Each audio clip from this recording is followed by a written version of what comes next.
everyone. I'm Dr. Sandhya MK. In the AIPGT 2021, I've secured an All India rank of 14. I've completed my UG from Ayurveda College, Coimbatore. I've done my coaching for AIPGT from Drona Institute of Ayurvedic Studies. I'm extremely happy for this success, and all the credit goes to Almighty God, my parents, and Drona Institute of Ayurvedic Studies. I'd like to thank Drona Institute because without their hard work, I think it would have been impossible for me to achieve this. Even in this time of distress, when the whole country was on lockdown, Drona made sure that that was not a hindrance in our success. Drona instilled in me the importance of hard work and not to compromise on small matters.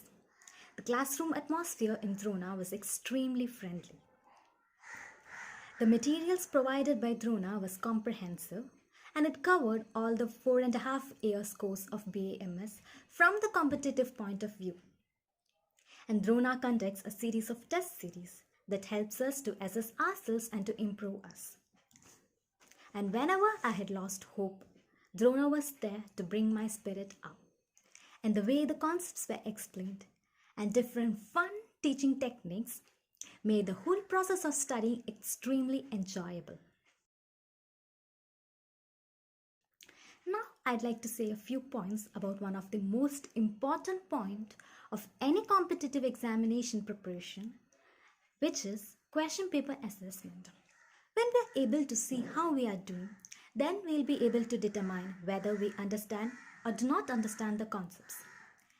And it also helps in judging ourselves on our own preparation.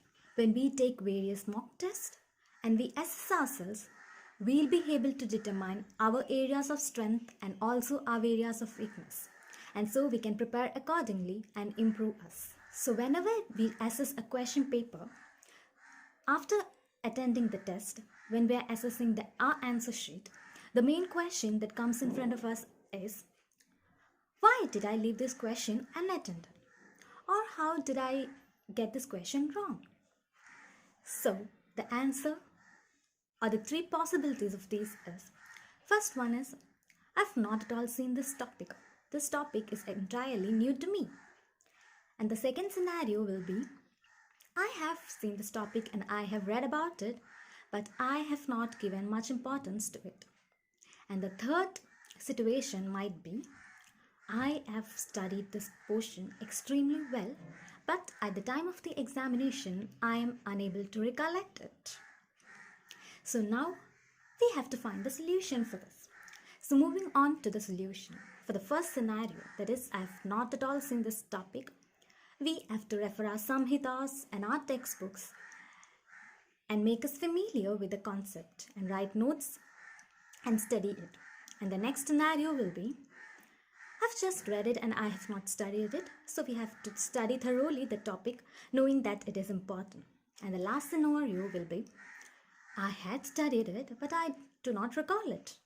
So we have to find out why we are not able to recall it, and we have to make our concepts extremely strong, and if possible we have to come up with some mnemonics or something so that we can remember it at the time of need.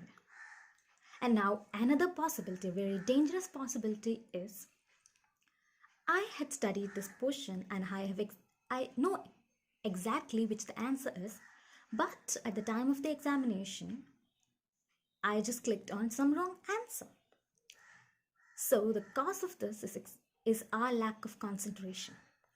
So the next time we do a question paper, we do a mock test, we have to make sure that we do not repeat these kind of errors. And we should also incorporate in our lifestyle some methods of increasing concentration like meditation or yoga for at least 5 to 10 minutes of our day. So I'd like to conclude that self-assessment is a very vital part in our preparation, and I recommend you all to assess all your question papers from now on and to make the required changes in it. Thank you.